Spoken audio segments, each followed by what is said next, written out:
What is going on, you guys? Alex Chasen back here with a brand new video. And in today's video, let's talk about some NBA free agency winners and some losers. It seems like a perfect time to talk about this topic because we're a few weeks into free agency. All the top name guys have signed with their teams. There are some lingering role players on the market, but for the most part, everyone that's going to be a huge piece to these rosters have already been signed. So today, let's talk about winners and losers, and we'll just start things off with our first winner, the Dallas Mavericks.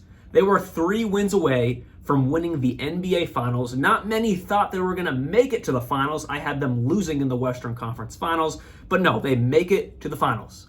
3 wins away from holding the trophy, and this offseason, they somehow got a bit better. Of course, the biggest one was getting Klay Thompson. They knocked off, obviously, Tim Hardaway Jr.'s contract. That was huge. They traded Josh Green to get Klay Thompson in that sign and trade that I believe ended up being a 6-team trade.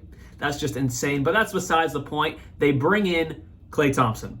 That is the star of their offseason. A team that almost won the NBA Finals, they somehow got even better. Because one of the problems with the Mavericks last season is when teams were blocking off that lob threat of Lively and Gafford, they had to rely on passing it out to other guys like PJ Washington, Josh Green, and Derrick Jones Jr. to be secondary scorers. And those guys aren't really secondary scorers, especially when you put them in the corner to make threes. PJ Washington is probably the best of them. That's why he's still on the team. But guys like Derrick Jones Jr. and Josh Green weren't cutting it. And they replace them with Klay Thompson. You can throw him in the corner and he will nail shots. Now, don't get me wrong. Losing Derrick Jones Jr. as a lob threat and on the defensive end was huge, but I think they did well with replacing that by getting Najee Marshall, who is a fantastic defender as well. And last year, he shot the 3 ball relatively well, the best of his career. Hopefully that can carry over into the rest of his career, especially there in Dallas. So I think they did replace that relatively well. But Klay Thompson, it's a perfect fit. Drive and kick with Luka and Kyrie. You have Klay Thompson sitting in the corner. It does not get much better than that. And on top of that, he's on such a cheap contract. $16 million per year. That is nothing, especially in the new CBA era. That is like pennies. A fantastic deal. And then also their other free agent signing, Najee Marshall, $9 million per year. Now let's discuss our first loser, the Los Angeles Clippers. They lost Paul George for nothing. When you lose a superstar talent and you get nothing in return, no sign and trade, no opt-in and trade, whatever it is, and you get nothing in return, you're going to be a loser of free agency. He just walks and goes to Philadelphia. Good for Philly, but the Clippers have to be a loser of free agency. Now, they do sign some solid role players, Mo Bamba, Batum, Derrick Jones Jr., who they stole from Dallas. That's a fantastic signing right there, but that's not Paul George. When you lose an all-NBA, all-star talent, and you get nothing back, that's an L. That's an L. That makes you a loser of free agency, and the Clippers are worse off because of that. They're not in a great situation. They obviously paid Kawhi a lot of money. Paul George wanted the same deal. I heard it on his podcast. He's like, all I wanted to stay in LA. I wanted to stay with the Clippers. All I wanted was the same deal Kawhi got.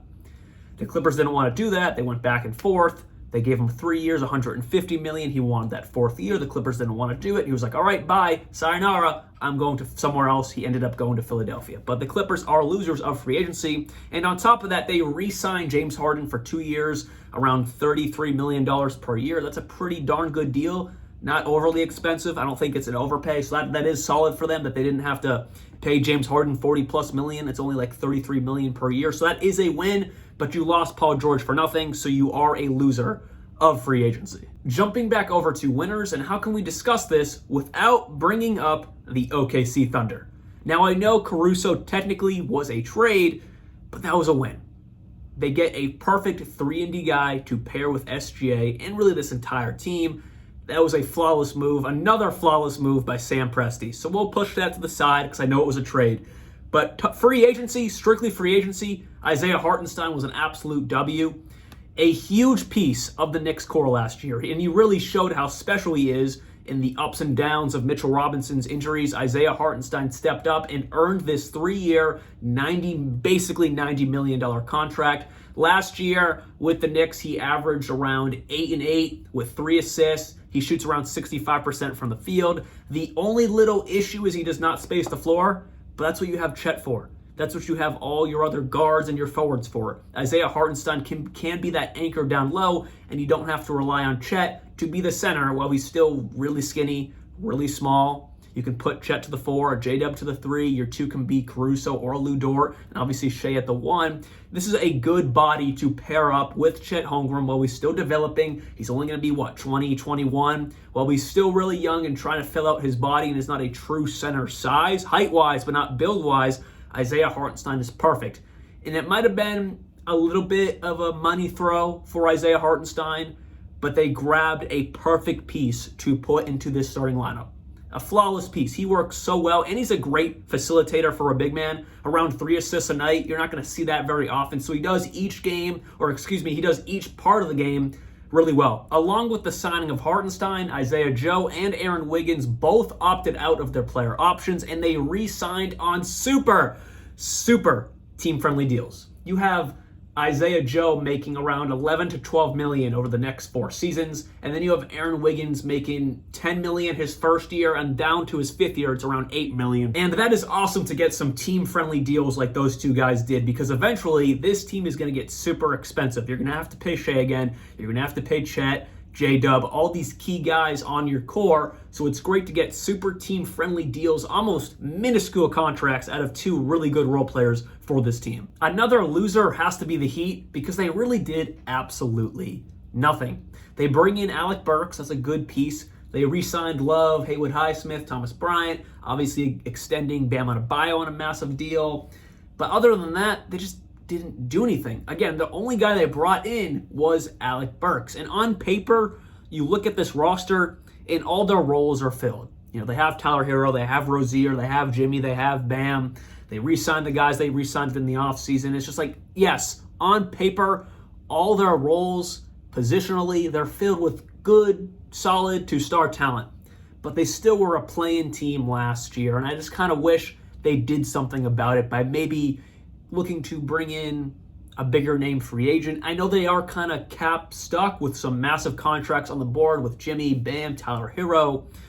I know they're a little bit not the most flexible, but they could have done something better that was a little bit more like, yes, they improved this offseason, and maybe they'll make a trade. But I just wish free agency-wise, they were a little bit more on the market to bring in some good, solid role players to this team. Since we're on the topic of not really doing enough or that much in free agency, let's stick with the losers, talking about the Denver Nuggets. They bring in Dario Saric. That was it. And they lose a huge piece in KCP. That's back-to-back years losing huge pieces to that championship team. 2 years ago, or last offseason, I should say, it was Bruce Brown going to Indiana. And this offseason, it was KCP going to Orlando. Now, KCP did get a little bit of a bag. I think it was 3 years for around $66 million. Great on him. I understand why the Nuggets didn't want to pay that much to keep someone like KCP, especially when they're already paying MPJ, Jokic, Murray. They already have some big contracts on the board. That might have been a little bit of a stretch to bring KCP back. But maybe not, because their depth, and I already made this a question last offseason, and it kind of came to fruition in these playoffs, their depth is just not great. After Jokic, Murray, MPJ, Aaron Gordon, you have Zeke Naji, now Dario Saric, Christian Browns, Julian Strawworth, Peyton Watson. You have DeAndre Jordan, which should not be someone to rely on still. Overall, you're relying on a lot of young guys to step up early in their career. Now, I will say, Christian Brown, he has stepped up. He has played fantastic role player minutes for this Nuggets roster. But then guys like Julian Strawworth, Peyton Watson, also solid, have played solid rotational backup minutes. But you don't have any true veterans like you did on that championship team. Bruce Brown, KCP, Jeff Green, those were key guys on that championship run that were good veteran role players. So I am concerned that they did nothing.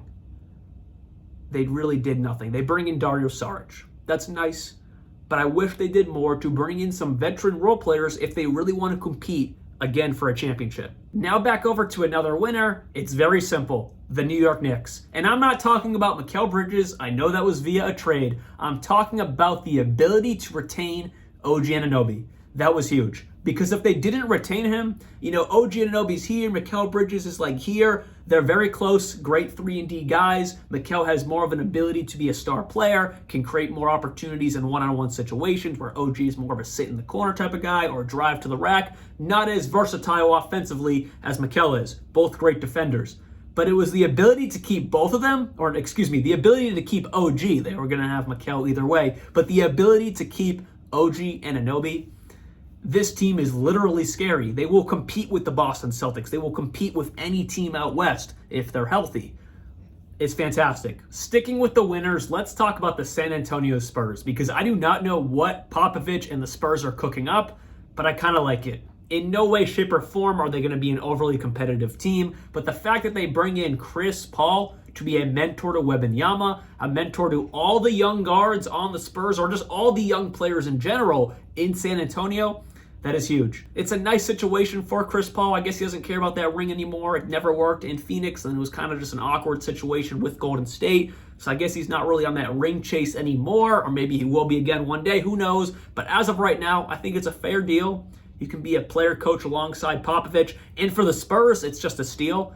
It's $11 million for 1 year. Instead of the $30 million he's been making the past years, it's $11 million. At the trade deadline, if you want to trade him to a more competitive team, that'll be easy peasy to do. Or if you want to keep him, he wants to stay in San Antonio, you can do that as well. So hopefully you guys did enjoy the video. And those are not all my winners, and those are definitely not all my losers. Those were just some of the most interesting ones to me that I wanted to talk about today. Let me know down in the comments below some of your winners and some of your losers. So again, hopefully you guys did enjoy this video. I'll be back very soon. And like always, peace out.